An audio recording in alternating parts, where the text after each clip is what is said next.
कोहरम और ऐसे तमाम तो फिर सारे आरोप बीजेपी पर ही क्यों लगाते हैं? हम बोल देते हैं। हाँ, देखिए क्या है ना कि इसीलिए इनका इलाज, इनका दवाई है मेरे पास संबित पात्रा ठीक का। है। तुरंत बच्चा ऐसा रोने लगे, कलीपुरी जी कलीपुरी। मेरा तो दवाई है, राहुल गांधी का दवाई है कि नहीं इनके पास? जवाब देने दीजिए। मेरा दवाई लेके घूम रहे हैं। राहुल गांधी का दवाई है कि नहीं इनके पास? दे रहे हैं। अच्छा दे रहे हैं, दीजिए। देते हैं, आपको शाम देते को हैं, सुइया दीजिएगा देते हैं, उनको। रुकिए सुइया देते हैं।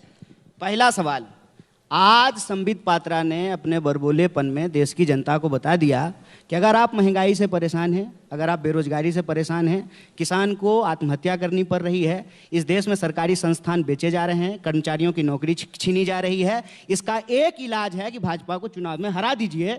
क्योंकि इनका जवाब क्या था? इन सारे सवालों का जवाब ये था कि अगर महंगाई है, बेरोजगारी है, तो हमको लोग वोट क्यों दे रहा है और हम जीत क्यों रहे हैं। हाय हाय, रावण का घमंड टूट गया था, आपका भी टूटेगा, चिंता मत कीजिए।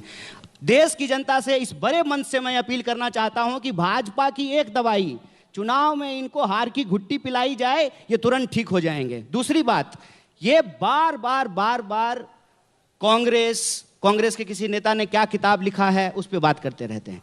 पार्लियामेंट में कहते हैं कि बहस नहीं हो रही है। पार्लियामेंट में जब किसान बिल लाया गया था, बहस हुई थी क्या? किसान बिल जब वापस किया गया है, बहस हुई क्या? क्या ये सत्ताधारी लोग किसी को भी बहस करने की इजाजत देते हैं क्या? मैं बार बार कहता हूं कि जब इस कार्यक्रम का नाम रखा गया है एजेंडा आज तक, तो इस देश का एजेंडा आज क्या है? उस सवाल का जवाब नहीं दिया जा रहा है। रेलवे की ग्रुप डी की भर्तियां 3 साल से नहीं हुई है। बैंकिंग में बहाली बंद कर दिया गया है। एनटीपीसी में बहाली नहीं हो रही है। आपके जो रिपोर्टर हैं चित्रा जी, आप भी बुलेट लेकर के घूमते हैं, देखिए नौजवानों की आज हालत क्या है। 7 साल से खिचड़ी खा रहा है, कोई बहाली नहीं मिल रही है। और इन्होंने तो एक सीधा मर्ज का इलाज निकाला है। ना रहेगा बांस, ना बजेगी बांसुरी, ना रहेगा सरकारी संस्थान, ना देनी पड़ेगी सरकारी नौकरी। मैं कहता हूं कि आज के समय में इस देश के आम आवाम को सीधे तौर पर यह सोचना पड़ेगा कि राष्ट्र का नाम लेकर के, भगवान का नाम लेकर के, मंदिर मस्जिद करके इस देश के जो बुनियादी सवाल हैं उसको गुमराह किया जा रहा है। विकल्प कौन और होगा? इस देश का बीजेपी का विकल्प कौन होगा? बार बार इतना गिना रहे हैं उसकी कमियां। जनता ही तो वोट कर रही है इनको। हाँ, वो ये मैंने यही तो मैं जनता से अपील कर रहा हूँ। हाँ। कि इनका एक ही इलाज है, इनको चुनाव में हराइए, ये आपके सारे डिमांड को मान लेंगे। अब हमारे पास वक्त की कमी है। कर्मियों को संबित पात्रा जी, एक आखिरी बात बोलकर जल्दी मैं से अपनी बात 10 खत्म करूंगा। अच्छा दिन का वादा, इस सदी का ये जो जुमला है, अच्छा दिन का जुमला इस सदी का सबसे बड़ा घपला है। और इस घपले के खिलाफ देश की जनता को सिर्फ एक काम करना है, भाजपा के खिलाफ वोट करना है। और विकल्प की जहां तक बात है, जिस लड़ाई में जो जहां है वो इनको हराएगा।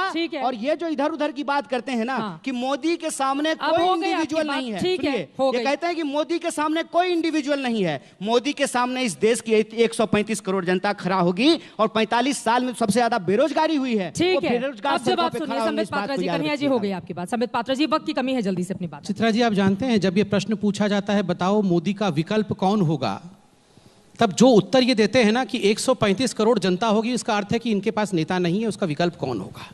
अगर मुझे पूछा जाएगा ना इस देश का प्रधानमंत्री कौन होगा, मैं खड़े होकर सीना ठोक के बोलूंगा किसी में कुव्वत है, किसी में हिम्मत है। एक सेकंड सर, मैं बीच में नहीं बोला था। नेता ही चित्रा जी, एक सेकंड चित्रा जी, ऐसे नहीं। चित्रा जी, ये ऐसे नहीं। चित्रा जी, ऐसे ठीक है, अपनी बात चित्रा जी ऐसे बिल्कुल आखिरी पायदान। मैं तो एक रिक्वेस्ट कर रहा हूँ, आपने इतना बड़ा सुनहरा मौका दिया कि मोदी का विकल्प कौन, हिम्मत है तो एक बार बोल देना मोदी का विकल्प राहुल गांधी, बोल के तो दिखाए।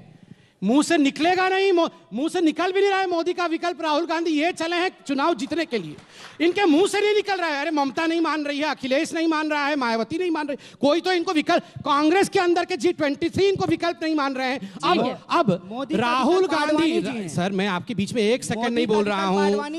राहुल गांधी के विकल्प कन्हैया कुमार जरूर हो सकते हैं, ये तो मैं मानता हूं। राहुल गांधी के विकल्प कन्हैया